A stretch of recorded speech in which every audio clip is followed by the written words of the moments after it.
Hello dear student, हम आज तीसरा टाइप रेक्टिफायर पढ़ेंगे।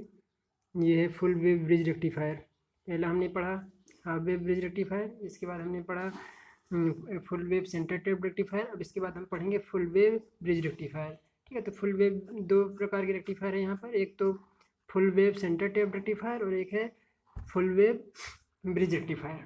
ठीक है, तो यहाँ पर जैसा कि सर्किट डायग्राम दिखाया गया है, सर्किट डायग्राम आपको क्लियरली दिख रहा है कि यहाँ पर एक ट्रांसफार्मर का इस्तेमाल किया जाता है। ट्रांसफार्मर की प्राइमरी वाइंडिंग, ट्रांसफार्मर की सेकेंडरी वाइंडिंग। ठीक है, ये ट्रांसफार्मर है। ट्रांसफार्मर की प्राइमरी वाइंडिंग में हमेशा हम एसी सप्लाई देते हैं और ट्रांसफार्मर के सेकेंडरी वाइंडिंग में हम एक ब्रिज के रूप में डायोड को कनेक्ट कर देते हैं। ठीक है, यहाँ पर जो डायोड होते हैं वो ब्रिज के फॉर्म में कनेक्ट होते हैं, ब्रिज की तरह होते हैं, इसीलिए इसको ब्रिज रेक्टिफायर कहा गया है। जैसे आप लोग पढ़ा होगा फिजिक्स में व्हीटस्टोन ब्रिज, उसी प्रकार से सेम इसी प्रकार से व्हीटस्टोन ब्रिज भी बना होता है। यहाँ पर रजिस्टर लगे हुए होते हैं, लेकिन यहाँ पर हम डायोड का इस्तेमाल किए हैं। ये ब्रिज के फॉर्म में है, इसलिए इसको ब्रिज रेक्टिफायर के नाम से जाना जाता है। ठीक है, प्राइमरी में हमने एसी सप्लाई दिया और सेकेंडरी साइड में हमने ब्रिज के फॉर्म में डायोड को कनेक्ट कर दिए। ठीक है, तो हम सेकेंडरी के दो टर्मिनल्स हैं, मतलब दो सिरे हैं। एक S1 हमने नाम दे दिया सेकेंडरी का S1 और सेकेंडरी के S2। यहाँ पर दो डायोड एक जैसे जुड़े होते हैं और दो डायोड एक ही जैसे जुड़े होते हैं। इनके कनेक्शन लगभग सेम होते हैं और इनके कनेक्शन लगभग सेम होते हैं। मतलब इसमें ये है कि ये दो डायोड एक साथ कंडक्ट करते हैं या फिर ये दो डायोड एक साथ कंडक्ट करते हैं। तो यहाँ पर एक पॉजिटिव हाफ साइकिल में दो डायोड वर्क करते हैं और एक नेगेटिव हाफ साइकिल में दो डायोड काम करते हैं। मतलब एक हाफ साइकिल के लिए दो डायोड और दूसरे हाफ साइकिल के लिए दो डायोड कंडक्शन कंडीशन में होते हैं। ठीक है, मतलब एक ही समय में दो डायोड कंडक्ट करने का कार्य करते हैं यहाँ पर। तो इसका आप कंस्ट्रक्शन लिखोगे तो इसमें लिखोगे कि एक ट्रांसफार्मर होता है। ट्रांसफार्मर की प्राइमरी में हम एसी सप्लाई देते हैं और सेकेंडरी में ट्रांसफार्मर के सेकेंडरी में ब्रिज के फॉर्म में ये रेक्टिफायर ब्रिज के फॉर्म में डायोड को कनेक्ट करके सेकेंडरी के साथ जोड़ दिया जाता है। सेकेंडरी का जो ऊपरी टर्मिनल होता है उसको हम S1 नाम दिया है और ट्रांसफार्मर के सेकेंडरी के निचले सिरे को हम S2 नाम दिए हैं। ठीक है, यहाँ पर दोनों इस प्रकार से यहाँ पर इन दो डायोड के बीच में एक लोड जुड़ा होता है जहाँ पर हमको आउटपुट प्राप्त होता है। ठीक है, यहाँ पर D1, D2, D3, D4 diode का इस्तेमाल किया गया है, जैसा कि दिखाया गया है। D1, D2, D3, D4 diode का इस्तेमाल किया गया है। ठीक है, तो कुछ इस तरह से हम हमेशा कुछ इस तरह से कनेक्ट करते हैं कि जो हमारा S1 टर्मिनल होता है वो उसमें D1 डायोड का एनोड और D3 डायोड के कैथोड से जुड़ा होता है, जबकि जो हमारा S2 टर्मिनल होता है वो D2 डायोड के कैथोड, D4 डायोड के एनोड से जुड़ा होता है। तो हमें इसी प्रकार से ही कनेक्शन करना है। आप ये नहीं कि आप अपने अकॉर्डिंग किसी भी प्रकार कनेक्शन कर दें। आप देख लीजिए कनेक्शन में ये जो D3 डायोड है इसका कैथोड S1 से जुड़ा है, जबकि D1 डायोड का एनोड S1 से जुड़ा है। तो आपको ये बिल्कुल ध्यान में रखना है। सभी स्टूडेंट के लिए मैं बोल रहा हूँ, आप इसको केयरफुली देखें और ध्यान में रखेंगे कि किस प्रकार से किसका एनोड कहाँ जुड़ा है, किसका कैथोड कहाँ जुड़ा है, किसका एनोड कहाँ जुड़ा है, किसका कैथोड कहाँ जुड़ा है। इन चीज़ों का आपको ध्यान में रखना है। यहाँ पर लोड में दोनों के ये जो दोनों के एनोड हैं वो इधर जुड़े हुए हैं और ये दोनों के कैथोड एक साथ जोड़ के कॉमन बना के फिर यहाँ पर जुड़ा हुआ। तो ये बिल्कुल ध्यान रखेंगे आप, इस बहुत ये इंपॉर्टेंट है। आप लोग कई बार ऐसा करते हैं कि अपनी मर्जी से कुछ भी कनेक्शन कर देते हैं। ठीक है, फिर इसके बाद में हम देखेंगे कि इसकी वर्किंग, कि जैसे हम सिंगल फेस एसी सप्लाई को ट्रांसफार्मर की प्राइमरी वाइंडिंग में अप्लाई करते हैं तो सेकेंडरी में इंड्यूस्ड ईएमएफ के कारण यहाँ पर हमको वोल्टेज मिलने लगता है।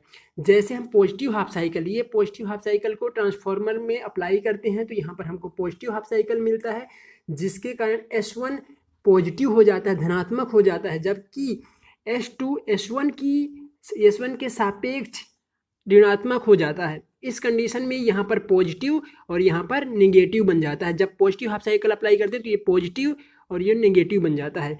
पॉजिटिव ये बनने के कारण देखिए ये अपोजिट जुड़ जाएगा, यहाँ पर जो कैथोड है वो पॉजिटिव से जुड़ जाएगा तो ये कंडक्शन नहीं करेगा क्योंकि ये रिवर्स बायस हो रहा है, जबकि यहाँ पर पॉजिटिव एनोड से जुड़ा होने के कारण ये फॉरवर्ड बायस में हो रहा है।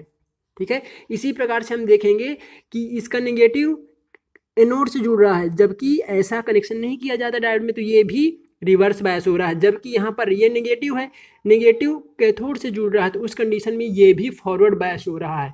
ठीक है। तो यहाँ पर जब हम पॉजिटिव हाफ साइकिल अप्लाई करेंगे तो उस समय D1 और D2 डायोड कंडक्शन कंडीशन में होते हैं, जबकि D3 और D4 डायोड कंडक्शन नहीं करते हैं, किसी भी प्रकार का कंडक्शन इनमें नहीं होता है, ये ऑफ हो जाते हैं, ये एक इंसुलेटर की तरह बिहेव करने लगते हैं, ओपन सर्किटेड हो जाते हैं। तो सिर्फ इस प्रकार से यहाँ पर ये कंडक्शन करते हैं। सिर्फ पॉजिटिव हाफ साइकिल में D1 और D2 डायोड कंडक्ट करता है, और इस प्रकार से यहाँ से करंट की डायरेक्शन इस प्रकार से लोड में होती है। तो लोड में करंट की डायरेक्शन कुछ इस प्रकार से होती है। ठीक है।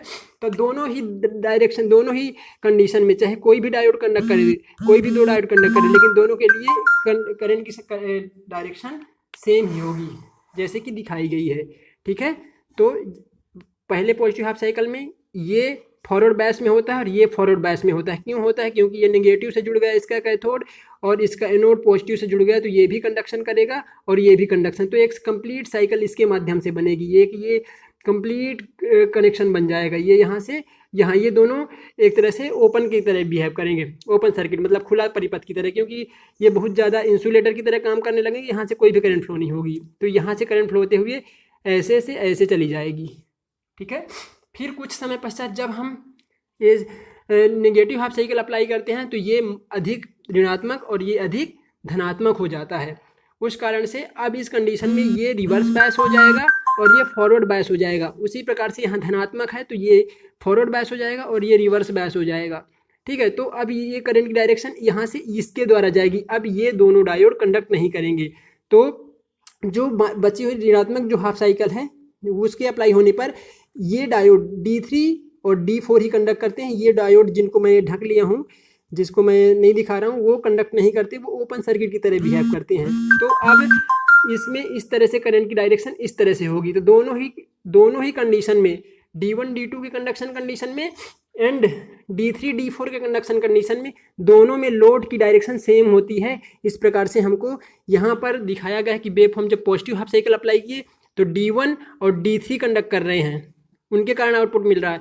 फिर जब हम नेगेटिव हाफ साइकिल अप्लाई किए, ये देखो नेगेटिव हाफ साइकिल अप्लाई हो रहा है, तो उस समय D3 और D4 कंडक्ट कर रहे हैं। फिर उसके बाद D1 D, तो ये कंटिन्यूस प्रोसेस चलती रहती है और हमको आउटपुट मिलता रहता है। तो इस प्रकार से इसकी वर्किंग होती है। जो फुल वेव ब्रिज रेक्टिफायर है, ये सबसे अच्छा, सबसे बेस्ट सिंगल फेस का सबसे अच्छा रेक्टिफायर माना जाता है, क्योंकि इसकी इफिशियंसी बहुत अच्छी होती है। लगभग इसकी इफिशियंसी 96 से लेकर 98% तक होती है। ठीक है। या 90, इसकी एग्जैक्ट जो एफिशिएंसी होती है 96.4 के अप्रॉक्स होती है।